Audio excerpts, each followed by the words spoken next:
ආන්ත මහත් පාඩු වැඩි.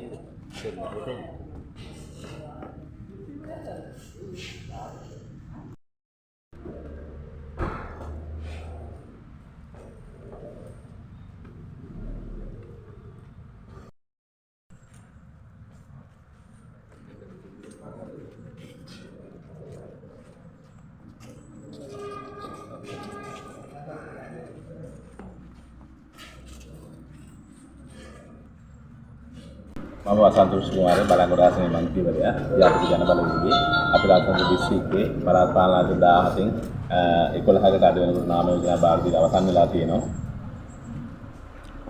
ඉතින් කොහොමද ඔබගේ ඉදිරි දේශ මේ මැතිවරණ සැලසුම් ටික? ඔව් මම හිතන්නේ ඔබ අපි හැමෝටම මේක ඉතාම පැහැදිලි ජාතික ජනබලවේගයේ ජනාධිපතිතුමා මහමැතිතුමා වගේම මේන පළාත් පාලන මැතිවරණේ ආතම දිස්ත්‍රික්කයේ පළාත් පාලන 17න් දිනන්න අවශ්‍ය ශක්තිය දැන් අපි සතුව තියෙනවා. විශේෂයෙන්ම අයවැයත් එක්ක ජනතාවට ලබා දුන් අති විශාල සහන ප්‍රමාණයක් තියෙනවා. මේ සහන ප්‍රමාණයත් එක්ක මම හිතන්නේ ජාතික ජනබලවේගයේ මේ පළාත් පාලන මැතිවරණේ දිනන එක ඇත්තම ප්‍රශ්නයක් නෙවෙයි. මම හිතන්නේ දැනට නිලධාරියතේ පාලනය වෙන අපේ පළාත් පාලනත සියලු පළාත් පාලන ආයතන ටික ජාතික ජනබලවේගයේ අපේක්ෂකයන්ගේ නැත්නම් මන්ත්‍රීවරුන්ගේ පිරිවීම තමයි අපේ බලාපොරොත්තු වෙන්නේ. මේකට මම කරන ජනතාව අපි පිළිගන්න සූදානම්ෙන් ඉන්නවා. අපි ජයග්‍රහණය කරලා යලියට එකකින් පළාත් පාලන අතරින් සියලු දේවල් වල බලය අපිට ලබා දීලා අපිත් එක්ක එකතු වෙලා පොහොසත් රටක් ලස්සන ජීවිතයක් වෙනුවෙන් වැඩපිළිවෙල බිමේ තහවුරු කරන්න සහ අපේ රට හදන ක්‍රියාමාර්ගය ඉස්සරහට අරගෙන යන්න. ඔය පොහොසත් රට ලස්සන ජීවිතයක් කියන එක දැන් කියනනේ ඒක බොරුවක් කියලා දේශපාලඥයෝ කියන එක කරගන්න විදියන්නේ. දැන් ජනසංඛ්‍යාවට අඩු වෙලා නේද ඔබතුමාලගේ? විපක්ෂයෙන් තමයි එවැනි මතයක් ඉදිරිපත් කරමින් ඉන්නේ නේ. අපේ ආණ්ඩුව අරගෙන ඔබතුමාලා දකින්න ඇති විපක්ෂයෙන් මතවාද ගණනාවක් අපි ගැන ඉදිරිපත් කරමින් ඉන්නවා. අපේ ආණ්ඩුව අරගෙන ඉතාම කිසි කාලයක් ඇතුළත කාල් ප්‍රශ්න ගැන ඇහුවා. ඊට පස්සේ ටික කාලෙකින් ආපහු විපස්නේ අල්ලගත්තානේ. ඊට පස්සේ රටේ රිලවුන්ගේ ප්‍රශ්නේ අල්ලගත්තා. ඒ කියන්නේ පරාජිත කණ්ඩායම් මේ වෙලාවේ විවිධ මතවාද හදාගෙන උත්සාහ කරනවා යලි ජනතාව අතරට එන්න. මම කියන්නේ අපි මේ මාසේ ඡන්දය තියලා බලමු මොකද්ද වෙන්නේ කියලා ඉතාල හොඳින් බලා ගන්න පුළුවන් වෙයි. අපි යන වැඩපිළිවෙල අපි අරන් යන වැඩපිළිවෙල ඉතාම හොඳින් සාර්ථක අපිට කරගැනීමේ හැකියාව තියෙනවා. ඒ වගේම පාර්ලිමේන්තුවේ ඉන්න අපේ බහුතර කණ්ඩායම මේ වෙනුවෙන් ඉතාම මැදිහත් වෙමින් ඉන්නවා. අයවැයෙන් පස්සේ මේ එන 21 වෙනිදා මම හිතන්නේ අයවැය තුන්වෙනි වර සම්මත වෙනවා බහුතර බලයක් සහිතව. ඉතින් මේකත් එක්ක අපිට රටේ වැඩ කිරීමේ හැකියාව ලැබෙනවා.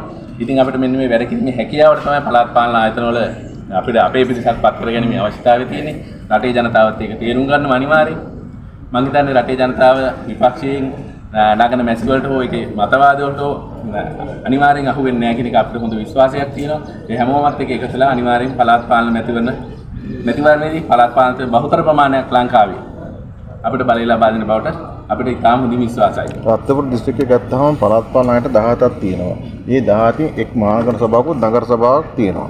එතකොට මෙව්වේ පාලනයෙන් ආපු සම්ප්‍රදාය ක්‍රමයේද නැත්නම් ඔබතුමාලා මේක වෙනස් කරනවද මේ දැන් ජනතාවට සේවාව කොහොමද කරන්න හිතන්නේ කියන්නේ දැන් මිනිස්සු කියන පගා දෙන්න ඕනේ අරව දෙන්න මෙව දෙන්න ඕනේ කියලා. ඉතින් ඒ වගේ දේවල් වලට පොත අදින උත්තරයක් තියෙනවද අපේ? ඔව් ඇත්තටම අපේ රටේ අවුරුදු 76ක් තිස්සේ දේශපාලනය තිබුණේ ඒ වගේ එකක්. මිනිස්සු තාමත් හිතන් ඉන්නේ අපේ රටේ දේශපාලනය හැසිරෙන්නේ තාම මේ විදිහට කියලා.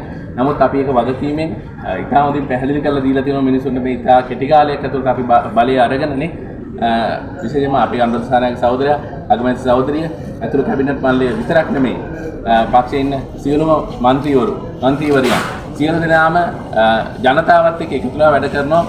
කිසිම දෙයක් මුදලට පාවා නොදී නේ අල්ලසර පගාවට යට වෙන්නේ නැතුව. ඉතින් මම කියන්නේ මේ පළාත් පාලන ආයතන වල අපි මෙන්න මේ සංකල්පය තමයි පහළට අරන් යන්නේ. මෙච්චර පළාත් පාලන ආයතන හැසිරුනේ එහෙම තමයි. ඒවා වැඩ කළේ එහෙම තමයි නේ.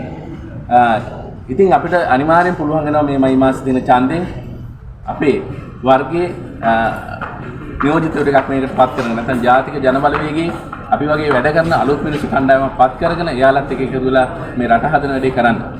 දැන් මොකක් කරේ මොඩල් එකක් හදලා තියෙනවද පුතුමාලා මේ විශ්වාසකට වැඩ කරනවා මෙහෙමයි කියලා? ඔව් අපි කොහොමත් ජනාධිපතිතුමා කලින් ඉඳලා අපේ කොට්ටාස භාවිය හදාගෙන තුනේ. අපේ හැම තියෙන කොට්ටාසයක් ඇතුළේ නැත්නම් හැමදාම සේවාසමක් ඇතුළෙම අපි මේකට අවශ්‍ය ඡන්ද ව්‍යාපාරය වගේම අපේ පක්ෂයේ වැඩ පිළිවෙල බිමට ගෙනියන්න අවශ්‍ය වැඩ පිළිවෙල හදලා තියෙන්නේ. අපිට තියෙන මේක යලි සැරයක් ඇක්ටිව් කරන්න නෙමෙයි නැත්නම් ක්‍රියාත්මක කරන්න මේ තියෙන එක අපි වැඩි සංවර්ධනය කරලා ඉස්සරහට වැඩ කටයුතු කරන්න විතරයි අපිට ඇත්තට මේ වෙනකොට ඉතුරුලා තියෙන අපි බිමේ තියෙන අනිත් සියලු වැඩ සටහන් මේ වෙනකොට කරලා අවසන් කරලා තියෙන්නේ. එහෙනම් ජය වේවා සියලු දෙනාට. බොහොම ස්තුතියි.